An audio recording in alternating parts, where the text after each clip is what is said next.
Welcome to our vibrant network of governance, risk, compliance, and cybersecurity leaders. We share cutting-edge insights, best practices, and innovative strategies to empower professionals in navigating the dynamic cyber threat landscape. Join Circolo de CISO to ignite resilience and data protection across industries. It's great to be back again on another episode, and we're continuing our discussions on API and API security. In the past episodes, we have discussed about API security and the need and how the industries are using it, especially the fintech industry. And we also had another episode where we talked about common API security risks. And the last one which we spoke was the future trends in API security. And today, we're going to discuss API and its impact on compliance requirements. And to continue this discussion, I have with me Vaithi Subramanian. Vaithi, thank you so much for being here again to continue the discussion. Thank you so much, Sujit, for the opportunity again. So it's good to connect again and then discuss on a very pertinent topic now on API security. Right? I think two aspects that we briefly touched upon in a previous episode was about compliance, right? And I was also kind of reinforcing on the fact that don't do something just because the compliance asking you to do, because there's a hidden rationale why they're asking you to do that. Right? So ensure that you embed these things as a part of your general security culture so that you don't actually do it as a tick in the box to meet the compliance requirements. I say this before I actually kind of spell out some of the compliance requirements that are actually there. Not comprehensive, but whatever I'm actually aware of from an API standpoint. Right? So that's something I want to give a head start about before I kind of dwell into this. Right? So that's one. So from a compliance standpoint, right, especially from an EU, not sure that you're aware, so there's something called as DORA, Digital Operational Resilience Act. That's relatively new. Absolutely. So organizations are now required to be DORA compliant by 2025, right? And it primarily stresses on the organization's governance and resilience in terms of handling their information communication and technology, right? And one of the reasons I appreciate DORA framework is organizations cannot do a hand wash in terms of what they outsource to third parties and say that, boss, this is something for the third party, right? I mean, I've given it to, like, say, a cloud provider. Now it's up to the CSP to manage how he's going to. We have a SOC 2 report and we are fine. So people were just kind of relying on this and then saying that it's their responsibility. We got a SOC 2, we have a SOC 1. But I think now DORA coming into the picture, it places a lot of accountability on the organizations to ensure that the controls that are there at your third party organization is your responsibility to ensure that you bring that into your governance purview as well. You see to it that whether the controls right from, I mean, we're talking about API security, right? For example, like say if you have, like say, an API through which you actually interact with any of your like say a compliance application, for example, where you outsource it to do your AML checks.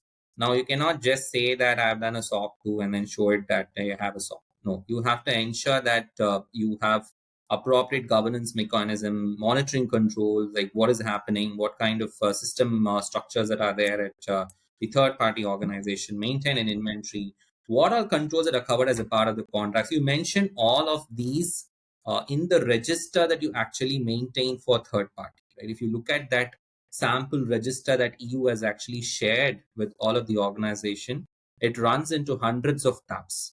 And I'm sure that most of the organization would not have all of those details. And when you start actually keying in these details, you kind of tend to inform, hey, we didn't do this at all. Did we really check whether an independent pen testing was actually done and a report was actually sought from the third party? And most of the organizations do not do this at all. Right? They simply rely on SOC 2.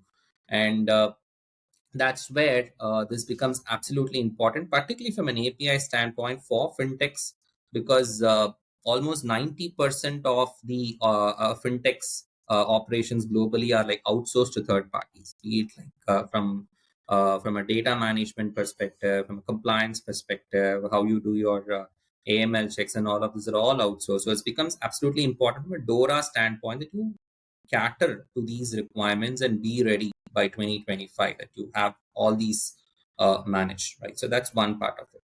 The other part of it is, since it's a fintech and you actually hold a lot of card details in there, then PCI DSS becomes applicable for you as well. So the new PCI DSS 4 that's actually being released now, there's a specific section on API security itself, right? That the very reason that they brought it is because of this lot of gaps and attacks happening because of poorly designed APIs, right? And compromised user credentials, compromised card details, and frauds happening.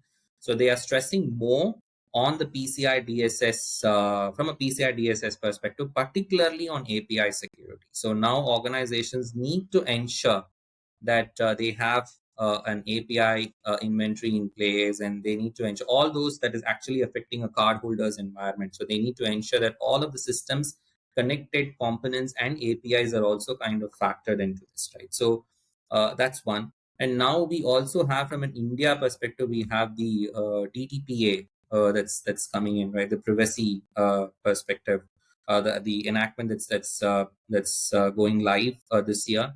And that also puts a lot of emphasis on how much of a data that is actually kind of being held at an organization perspective, how data are actually transferred to third parties, how are you encrypting them at rest, how are you ensuring that the data is, when it is transmitted, is actually getting encrypted, and all of that. So that puts a lot of emphasis on API security as well, right? So there are growing regulations globally that puts a lot of stress on the need to ensure that there is appropriate security in place. And the moment you actually bring in these regulations from a fintech perspective, you ensure that it is talking more about your core component, which is API, because that's what is actually managing most of your processes in the organization. What do you say? So it could be overwhelming for a lot of people, right? You spoke of DORA, then you spoke about the new version of PCI DSS. Then we are now talking about the privacy legislations, which if you're catering to the European market, then you need to comply. Now every country is coming up with their own privacy regulations. Now, would this actually impede innovation and stifle it? What's your take?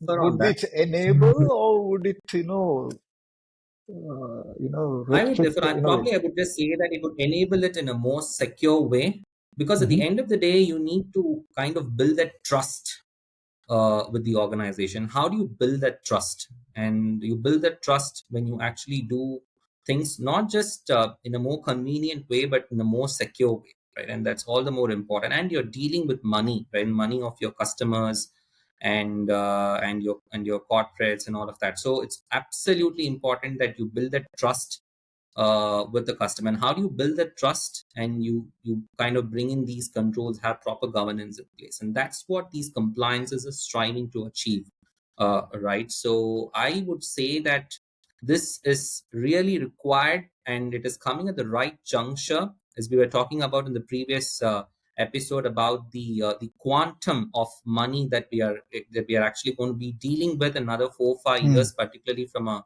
cross-border money movement in trillions of dollars. Compare that with the number that you like the most, the 4% that is actually invested in the security testing. I think it becomes all the more important that compliance now start to actually crack that whip and see to it that these are actually being done, so that organizations do not wash their hands off and saying that, we've got these ISO reports from the third party, we got the SOC 2 reports from the third parties. Hey, please ensure that you are accountable if something is going wrong, from your partner or from your third party perspective. It's all the more important because we are looking at a situation. Probably we may also discuss this in our next episode about the emerging trends.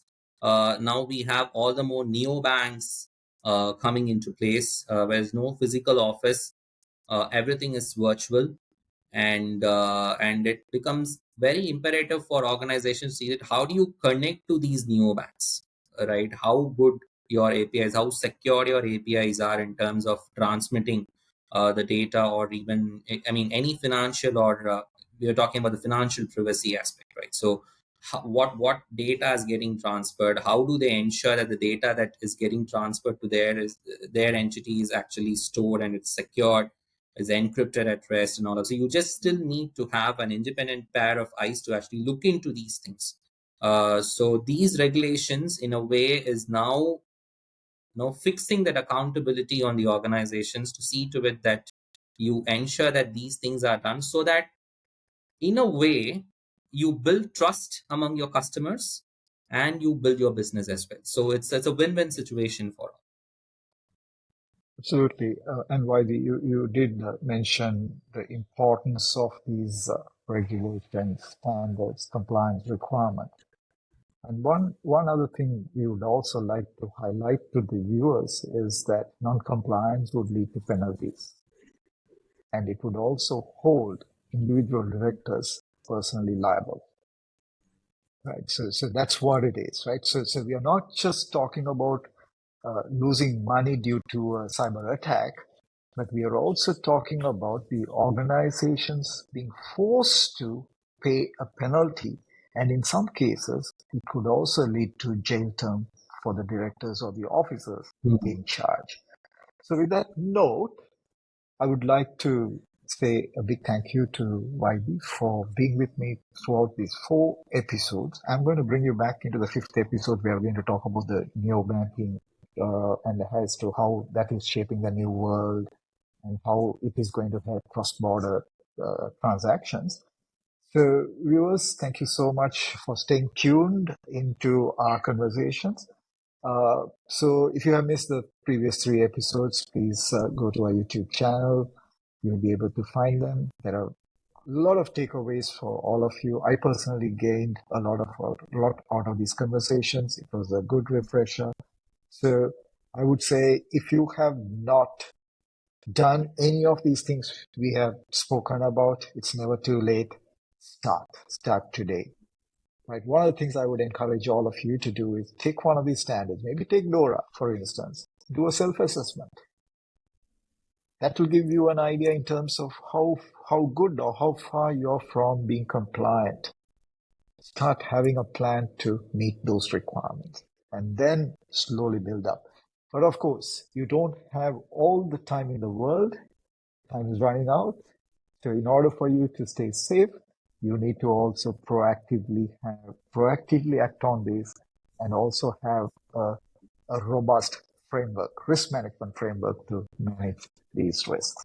So Vaithi, thank you again, and see you in the 5th and the last episode where we will be talking about neobanks.